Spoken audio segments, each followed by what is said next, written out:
Good afternoon, St. Bernards, and again, Henry Gross with you. And today's devotional is called, What is Pastoral Care? And the title of this talk is a question. The real expanded title should be, What is pastoral care? Who is pastoral care? When is pastoral care? And where is pastoral care? The famous who, what, when, and where scenario. For the true charism of pastoral care, the famous who, what, when, and where needs to be followed by the word ever. So as we begin Pastoral Care Week, let's dive in and try to answer the questions of who, what, when, and where. The definition of pastoral, and I quote, of or relating to spiritual care or guidance, especially of a congregation, or used to refer to the part of work of teachers and priests that involve giving help and advice about personal matters. Now, the definition of care: the process of protecting someone or something and providing what that person or thing needs. I think if I can pull out some of the most meaningful words out of these definitions to sum up my view on what pastoral care is, they would be spiritual, help, protection, and providing. Most people would equate Pastoral Care Week or pastoral care with the preacher coming to say a prayer. While this aspect of pastoral care is true from a spiritual aspect, from an overarching standpoint, prayer alone doesn't fill the other components of help, protection, and providing. In order to be able to reach the other components of the definition, it is necessary to be present with the person or the persons we meet. So how do we do this? Well, let me put it this way. A few months ago, I was asked to speak to a group of directors from the HR department.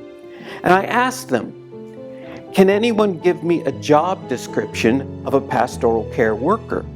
One person gave me the classic example of someone who goes around and prays with people. I said, this is true. And then I explained that I get my job description from the person I meet as I encounter them coming through a door, a curtain, or just in a hallway.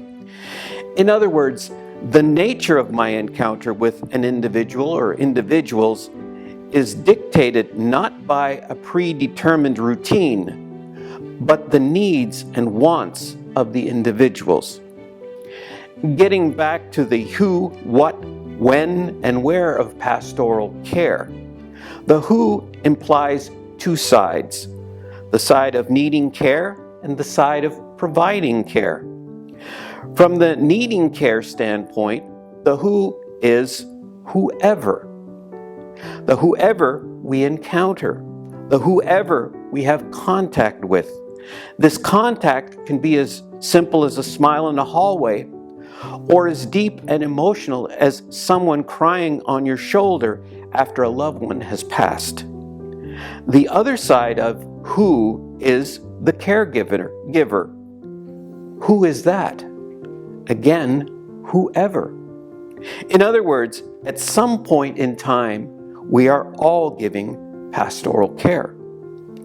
What is pastoral care? The what, or whatever, is again dictated by the encounter of the individual. They need care, and it is given as best as we can give and whatever we can give, as long as it's not life-threatening, moral, legal, and of course it must be sugar-free and gluten-free. Seriously, we need to reach out with whatever we can. Most important, we give ourselves. When is pastoral care? Whenever, but most likely right now. If someone is in need, that when is now and not later. How often have you heard pray for me? The answer must be, okay, let's pray now. Not sure, I'll pray for you, implying in my own time, and most likely I'm going to forget. Caring for that individual right now does two things. First, it says, I hear your need. And secondly, if that person's need is taken care of on the spot, it lets them know they matter. They are important. When is pastoral care? Again, whenever. If the when is now, the where is dictated by where the encounter takes place. The situation may dictate moving to a quiet, private area. On the other hand, it may be appropriate. The where should be in public view. If that is the case, your encounter not only helps the individual, but it also could help others who are nearby. So let's come back to the question of who. Who is a pastoral care worker? Again, we can apply the ever, but with a slight twist. Instead of ever, who is a pastoral care worker? Everyone. Everyone at some point is the who, what and when, where of pastoral care. Pastoral care is an encounter, a presence with someone. The presence implies being with someone in person, not via an impersonal text message. To borrow from Matthew Kelly, we are creating holy moments, moments of true exchange between people. It has been shown that such encounters can lower blood pressure, reduce stress, improve sleep, and boost immune system. These holy moments can cause a domino effect. If you feel good and share those holy moments, think about the ramifications. If we have just gone through COVID, and look at how hard we work to become immune to this infection. I would say with regards to holy moments of pastoral care, instead of becoming immune, we need to become highly infected.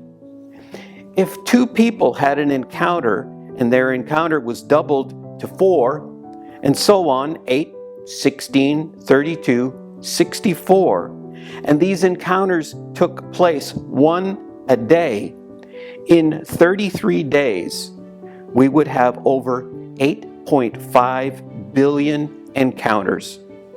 I don't know about you, but this pandemic I could live with. So even though my badge says pastoral care, in a way, all our name badges say pastoral care.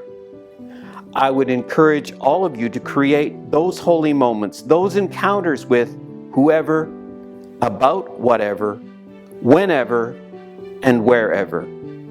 Together, we can create a pandemic of holy moments.